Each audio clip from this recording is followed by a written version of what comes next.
Здрасти. На къде тичаш? Спортувам. Обаче много се изморявам. Сигурно е от неправилното дишане. Не мога да повярвам. Ти и бягане. Не си ли на работа? Не, в отпуск съм. Спряха предаването. И сега? Сега мисля да направя нещо сам.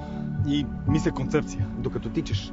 Ами, нали знаеш, тичането, движението, ходенето пеш стимулират мозъка. Тичаш и мислиш. Майче, предимно тичам. Айде, ще как с теб. Добре.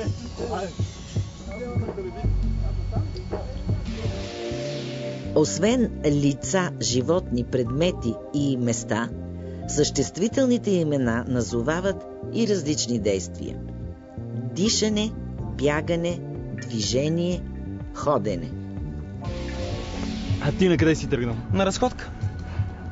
Аз направих 2 обиколки за 20 минути и 30 секунди и сърцето щеше да ми изкочи. Ти да не си на състезание. Ела, седни почини. Какво правиш? Похвали се с нещо. Няма с какво. Учене, после снимки, после гледам телевизия вкъщи. Това е. Голям домошар си стана. Напоследък много се уморявам. И чистенето и пазаруването мен чакат. Нали съм сам. Дай да спим по една бира. Не мога. Не мога, мен ме чака посещение в библиотеката. Да дойда с тебе. Добре. Няма да тичам. Добре.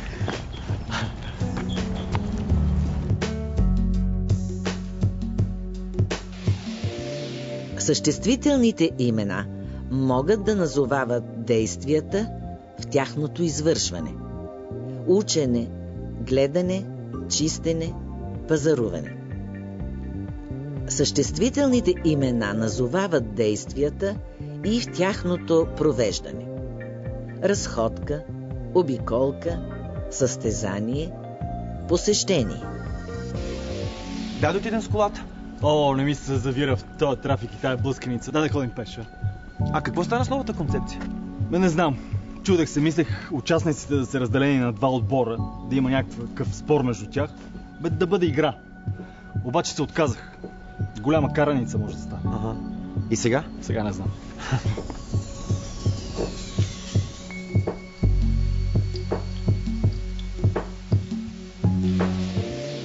Съществителните имена могат да назовават действията и според тяхната цел или начин на протичане.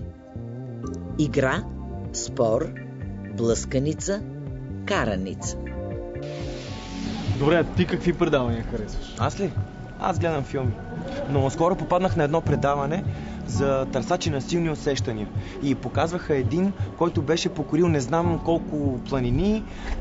Да, аз съм го гледал и беше преживял куп травми. Да, имаше скъсване на сухожилие, замръзване, щупване на крак, даже изгаряне. Да. И пак не беше се отказал.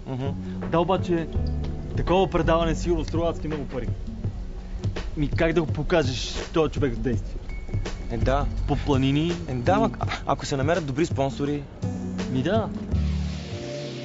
Съществителните имена могат да назовават действията и като промяна в някакво състояние. Замръзване, щупване, изгаряне, скъсване. Защо изобщо ще се захващаш с това? С кое? Да правиш свое предаване. Това е сериозна работа. Нямаш ли други предложения? Имам покана от едно ново състезание. Ако ти кажа как се казва. Как? Женски заповеди. Женски заповеди? Да. Има 2 отбора.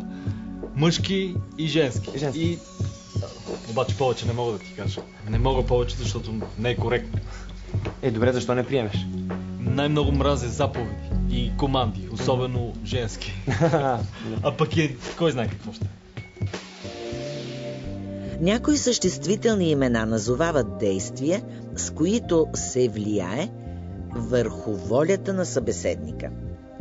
Покана, предложение, заповед, забрана.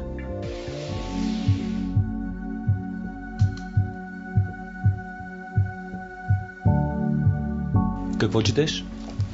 Един много интересен текст, исторически текст. Аз дали да не направя едно историческо предаване, Историческо предаване.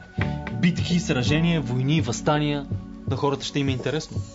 Важно е на теб какво ти е интересно. На мен всичко ми е интересно. Аз от малък съм си така. Писане, четене, пеене, рисуване, всичко ми беше интересно.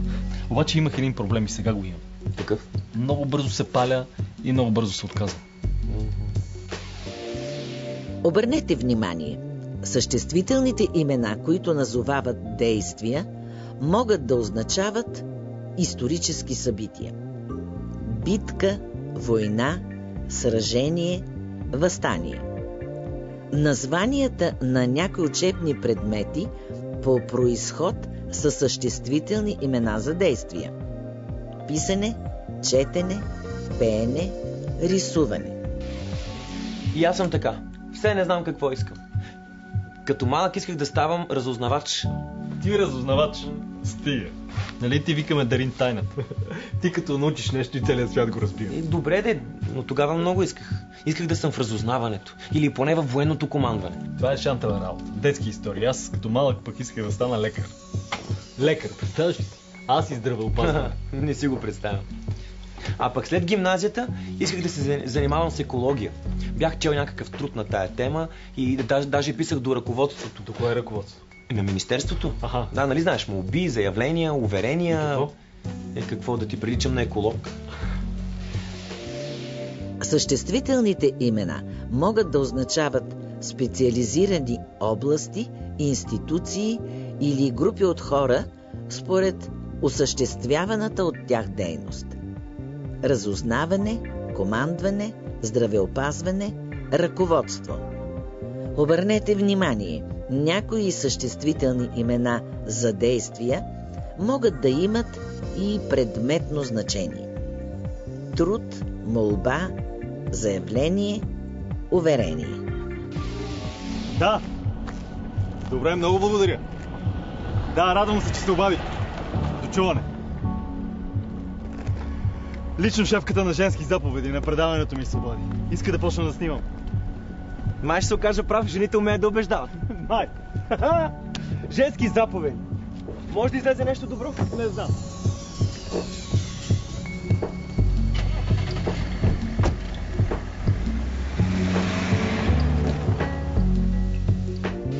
В този урок видяхте бягане, учене, разходка, игра, замръзване, покана, битка, въстание, здравеопазване, четене, молба.